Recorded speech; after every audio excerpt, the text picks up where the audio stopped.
وَلِلَّهِ الْأَسْمَاءُ الْحُسْنَى فَادْعُوهُ بِهَا وَذَرُوا الَّذِينَ يُلْحِدُونَ فِي أَسْمَائِهِ سَيُجْزَوْنَ مَا كَانُوا يَعْمَلُونَ. الحمد لله وكفى وسلام على عباده الذين اصطفى أما بعد أعوذ بالله السميع العليم من الشيطان الرجيم من همزه ونفخه ونفثه هو الأول والآخر والظاهر والباطن وهو بكل شيء عليم. محترم بھائیو، الحمدللہ ہم آپ کے سامنے لگاتار اللہ کے ناموں کو ذکر کر رہے ہیں.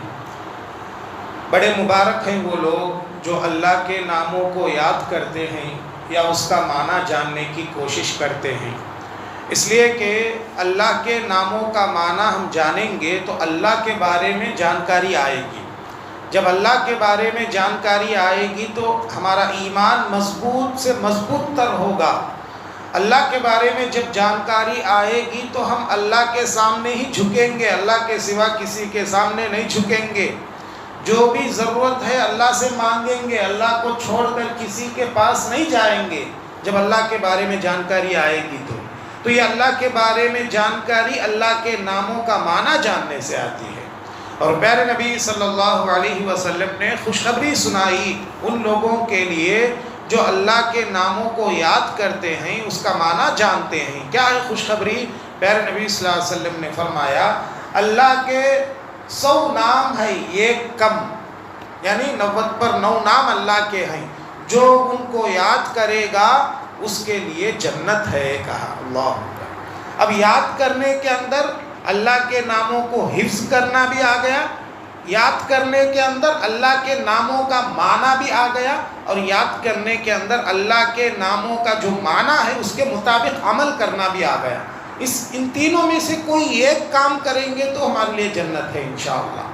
تو آپ کے سامنے تقریباً 40 سے زیادہ نام، اس کا معنی ہم بتا چکے ہیں، اور بھی نام اللہ کے آپ کے سامنے آ رہے ہیں. رمضان ختم ہونے سے پہلے انشاءاللہ پورے 90 پر 9 ناموں کا معنی آپ کے سامنے آ جائے گا. آج آپ کے سامنے پیارے پیارے ناموں میں سے 4 نام لے کر آیا ہوں میں. ایک الاول، دوسرا الآخر، تیسرا الظاہر، چوتھا الباطن. اور یہ بات یاد رکھ لو کہ اللہ کے جو نام آپ کے سامنے آ رہے ہیں انہی ناموں کے ساتھ عبدل لگانا، ان ناموں کو چھوڑ کر دوسرے ناموں کے ساتھ عبدل نہیں لگانا. اب الاول ہے، عبد الاول رکھ سکتے، عبد الآخر رکھ سکتے، عبد الظاہر رکھ سکتے، عبد الباطن رکھ سکتے. اللہ کے 90 پر 9 ناموں کو چھوڑ کر دوسرے ناموں کے ساتھ عبد آپ نہیں لگا سکتے، معنی غلط ہو جائے گا. جی ٹھیک ہے. اب میرا نام عرفان ہے، عبد العرفان نہیں رکھ سکتا میں، کیونکہ 90 پر 9 ناموں میں سے نہیں ہے. الباری 90 پر 9 ناموں میں سے ہے، عبد الباری رکھ سکتے. اس طریقے سے اللہ کے ناموں کے ساتھ ہی عبد لگانا، اس کے علاوہ دوسرے ناموں کے ساتھ نہیں لگانا. یہ بات بھی آپ کو اس سے پہلے بھی بتایا، بات آئی تو آپ کو بتاتا ہوں. اللہ کے ناموں میں سے ایک نام کیا ہے؟ الاول. الاول مانے وہی اول، یعنی سب سے پہلے وہی تھا، اس سے پہلے کوئی نہیں تھا، یہ الاول. الآخر وہی آخر، یعنی ایسا آخر کہ اس کے بعد کچھ نہیں، وہی سب سے آخر ہے، اس کے بعد بھی کچھ ہے، سمجھنا ہے غلط ہے. ایسا آخر کہ اللہ کے بعد کچھ نہیں، کیونکہ جس طرح اللہ سب سے اول ہے اسی طرح اللہ تعالیٰ سب سے آخر بھی ہے. اچھا، اللہ تعالیٰ سب سے اول ہے بول کے ہم جب مانتے ہیں، اس کا مطلب یہ اللہ سے پہلے کوئی نہیں تھا اور اللہ جیسا بھی کوئی نہیں. اب انسان ہے، انسان کی پیدائش ہوئی، اس کا ایک اول ہے، ماں کے پیٹ سے پیدا ہوا، اور اس کا ایک آخر بھی ہے، جب موت آئے گی تو مرے گا. یہ انسان کی اول ہے، آخر ہے. انسان کا اول وہ نہیں جو ڈارون بولتا، ایک سائنسٹسٹ کیا بولتا، وہ کہتا ہے کہ انسان پہلے بندر تھا ہوتے ہوتے ہوتے پہلے اس کا دم کٹ گیا، بعد میں جو ہے 4 پیروں سے چلنے کی جگہ 2 پیروں سے چلنا شروع کرا، چلتے چلتے چلتے انسان بن گیا۔ یہ ڈارون کا خیال ہے، وہ بالکل غلط خیال ہے۔ ہم بندر کے اولاد تو نہیں ہیں، ہم انسان کے اولاد ہیں۔ ڈارون ہے تو ہے کیا؟ بہرحال ہم تو انسان کے اولاد ہیں، تو ہم انسان ہی ہے پہلے سے، پہلے بندر تھے بعد میں انسان بنے۔ غلط تصور ہے وہ سائنٹسٹ کا، ٹھیک ہے؟ تو ہر چیز کی ایک ابتدا ہے اور ایک انتہا ہے سوائے اللہ کے۔ اللہ تعالیٰ سے پہلے کوئی نہیں اور اللہ کے بعد بھی کوئی نہیں۔ یہی ہمارا ایمان، یہی ہمارا عقیدہ ہونا چاہیے۔ اللہ کے بارے میں اگر ایسا سوچیں گے تو پھر ہم ایمان سے ہٹ جائیں گے۔ کیا اللہ ہر چیز کی ایک ابتدا ہوتی ہے، ایک انتہا ہوتی ہے۔ اللہ سے پہلے کیا تھا ہوگا، اللہ کی کیسے ابتدا ہوئی، کیسے شروعات ہوئی، اللہ کیسے شروع ہوا۔ پہلے اللہ تعالیٰ کمزور تھا، بعد میں طاقتور ہوا۔ جیسا انسان ہے، پہلے بچہ تھا، انسان کمزور تھا، بڑھتے بڑھتے وہ طاقتور ہوا۔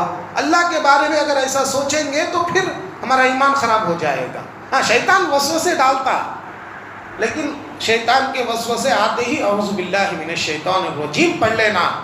اللہ کے بارے میں ایسے ویسے وسوسے آئیں گے، لیکن ان وسوسوں کو ختم کر دینا اعوذ باللہ پڑھ کر۔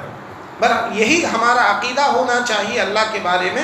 اللہ پہلے سے ہی طاقتور ہے، وہ پہلے کمزور تھا بعد میں طاقتور ہوا نہیں۔ اللہ پہلے سے آخر تک ایک ہی ہے، اس سے پہلے کوئی نہیں، اس کے بعد کوئی نہیں۔ یہی ہمارا ایمان ہونا چاہیے۔ الآخر، اللہ کے ناموں میں سے ایک نام الآخر۔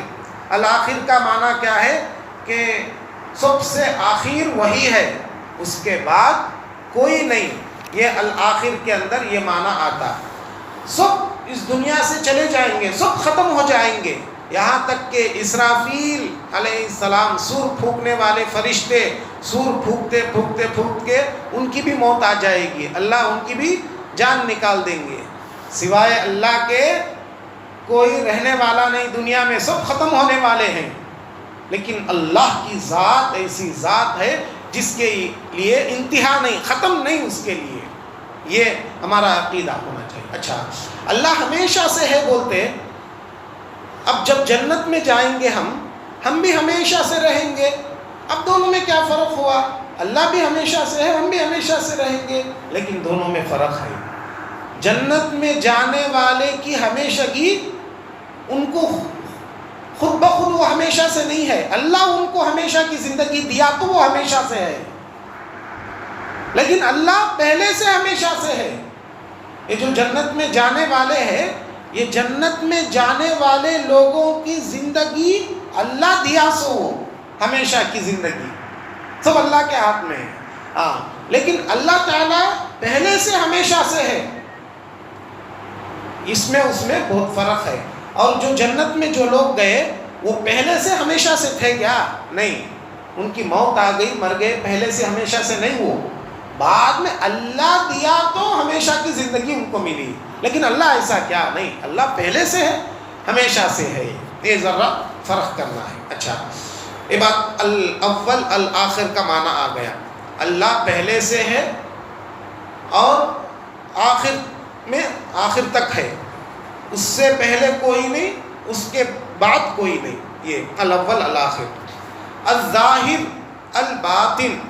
الظاہر معنی سب سے اونچا، اس سے اوپر کوئی نہیں، سب سے اونچا، عرش سے بھی اونچا، اللہ سے اوپر کوئی نہیں، الظاہر۔ الباطن معنی سب سے گہرا، نیچے، یعنی اللہ کا علم اتنا گہرا ہے کہ زمین کے نیچے، سمندر کے اندر کتنا گہرا بھی کوئی چیز رہنے دو، اللہ اس کو جانتا ہے۔ اللہ کے ذات سے کوئی چیز چھپی ہوئی نہیں ہے، الباطن۔ اللہ کے ذات سے کوئی چیز چھپی ہوئی نہیں ہے، زمین کے کتنے اندر بھی کوئی چیز کیوں نہ ہو، سمندر کے کتنے اندر بھی، کتنے گہرائی میں بھی کوئی چیز نہ ہو، اللہ کے علم میں ہے، وہ اللہ اس کو جانتا ہے۔ یہ الباطن کے معنی ہیں۔ اور آپ کو میں بتلاتا ہوں، دیکھو یہ جو اللہ کے 4 پیارے پیارے نام ہیں نا، الاول، الآخر، الظاہر، الباطن، ان 4 ناموں کی بڑی فضیلت ہے۔ ابن عباس رضی اللہ تعالیٰ عنہ کے پاس ایک آدمی آیا، آ کر کہنے لگا، اے ابن عباس مجھے وسوسے آتے ہیں۔ ابن عباس پوچھے کیا وسوسے؟ وہ آدمی بولا میں بتا نہیں سکتا، مجھے ڈر لگتا ہے، مجھے ڈر لگتا ہے میرے وسوسے بتانا بولے تو۔ ابن عباس سمجھ گئے اللہ کے بارے میں اسے وسوسے آتے ہوں گے بول کے۔ پھر ابن عباس بولے اچھا تمہیں اللہ کے بارے میں وسوسے آتے ہیں؟ وہ آدمی اشارہ کر رہا۔ تو پھر ابن عباس رضی اللہ تعالیٰ عنہ نے اس کا علاج بتلایا، کہا کہ تم ان 4 صفات کے ذریعے سے اللہ کی پناہ چاہو، اللہ سے دعا کرو، الاول، الآخر، الظاہر، الباطن۔ اے اللہ تو اول ہے، تو آخر ہے، تو ظاہر ہے، تو باطن ہے۔ ایسا اللہ کے نام لے کر اللہ سے دعا کرو، اے اللہ میرے دل میں جو وسوسے آتے ہیں اس کو دور کر دے۔ اللہ کے 4 نام پکار کر اللہ سے دعا کرو، جو میرے دل میں وسوسے آتے ہیں اللہ تو دور کر دے، تو اللہ تمہارے وسوسوں کو دور کر دے گا۔ تو یاد رکھ لو یہ علاج ہے وسوسوں کا۔ جب بھی ہمارے دل میں کوئی وسوسے آئے تو یہ 4 نام، الاول، اے اللہ تو اول ہے، تو آخر ہے، تو ظاہر ہے، تو باطن ہے، میرے وسوسوں کو دور کر دے اللہ، بول کے اللہ سے دعا کریں گے تو اللہ ان وسوسوں کو دور کر دے گا۔ تو یہ پیارے پیارے ناموں کی یہ فضیلت ہے۔ تو آج یہاں تک بس کرتے ہیں۔ اللہ سے دعا ہے اللہ مجھے آپ کو، ہم سب لوگوں کو تیرے ناموں کو جاننے اور اس کے مطابق عمل کرنے کی توفیق عطا فرما۔ اللہ ہم کو جب تک اس دنیا میں باقی رکھ، ایمان کی حالت میں باقی رکھ، جب ہم کو اس دنیا سے لے لے تو بھی ایمان کی حالت میں لے لے۔ آمین یا رب العالمین۔ وآخر دعوانا ان الحمد للہ رب العالمین۔